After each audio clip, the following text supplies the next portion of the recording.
المشاغبون في ثوب المتضامنين حينما يضع البعض فلسطين في غير موضعه. شهد ميناء طنجة المتوسط مؤخرا تحركات مشبوهة من طرف مجموعة من الأفراد يدعون أنهم في حالة تضامن مع غزة وفلسطين، لكن سلوكهم الميداني أظهر وجها آخر بعيدا كل البعد عن روح التضامن الحقيقي. فقد تحولت شعارات الدعم إلى تصرفات مشاغبة شلت حركة الميناء الحيوي وأضرت بالمصالح الاقتصادية للمملكة، بل وعرضت حياة العاملين والسائقين للخطر.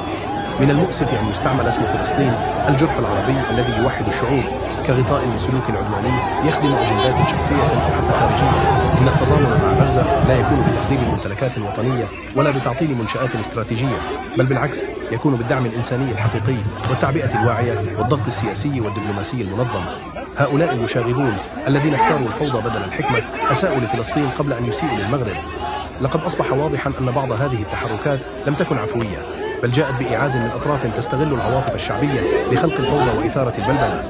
المغرب كدولة وشعب لم يتأخر يوما في مناصرة القضية الفلسطينية، وظل يدافع عنها في المحافل الدولية ويدعم أهلها إنسانيا وسياسيا، لكن هذا الدعم لا يمكن